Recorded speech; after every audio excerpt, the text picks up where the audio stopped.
তুফান মুভির শুটিং শেষ হতে না হতে শুরু হচ্ছে মেগাস্টার শাকিব খানের আরেকটি নতুন মুভির শুটিং। এই সিনেমাটি হতে যাচ্ছে বিগ বাজেটের একটি সিনেমা।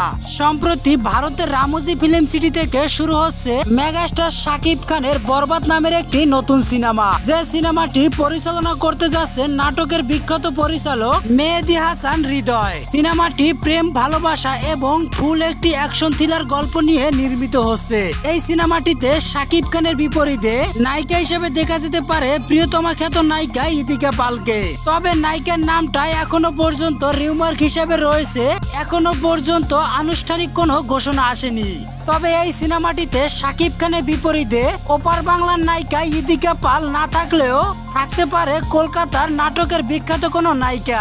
এটাই হতে যাচ্ছে পরিচালক হাসান হৃদয়ের প্রথম সিনেমা।